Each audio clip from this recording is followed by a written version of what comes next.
और यहाँ आपको बताएं कि सिंध असम्बली का आखिरी इजलास अब से कुछ देर बाद होगा, जिसमें वज़ीर आला सिंध अपनी 5 साल कारकर्दगी से असम्बली को आगाह करेंगे। मजीद इस हवाले से तफसीलात हासिल करेंगे। डॉन न्यूज़ के नुमाइंदे खावर हुसैन हमारे साथ मौजूद हैं।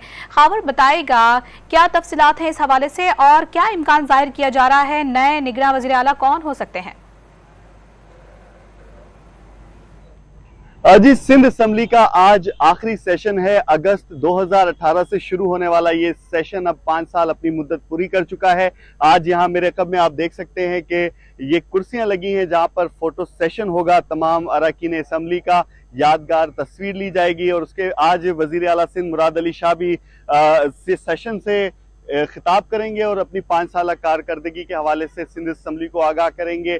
लेकिन आज इस असम्बली में खास बात यह है कि पाकिस्तान तहरीक इंसाफ से ताल्लुक़ रखने वाले अरकान न कर सके, क्योंकि 9 मई के बाद से जो मामला हुए थे उसके बाद से पाकिस्तान तहरीक इंसाफ के अरकान यहाँ पर नहीं आ रहे थे। ताहम कुर्सियाँ उनकी लगाई गई हैं। अगर वो अरकान आते हैं तो इस यादगार फोटो सेशन में वो भी शरीक होंगे।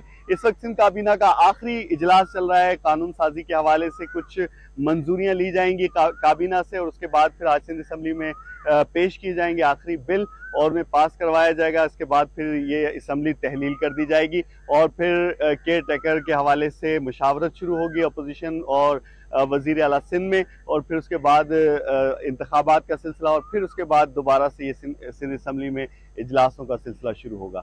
जी।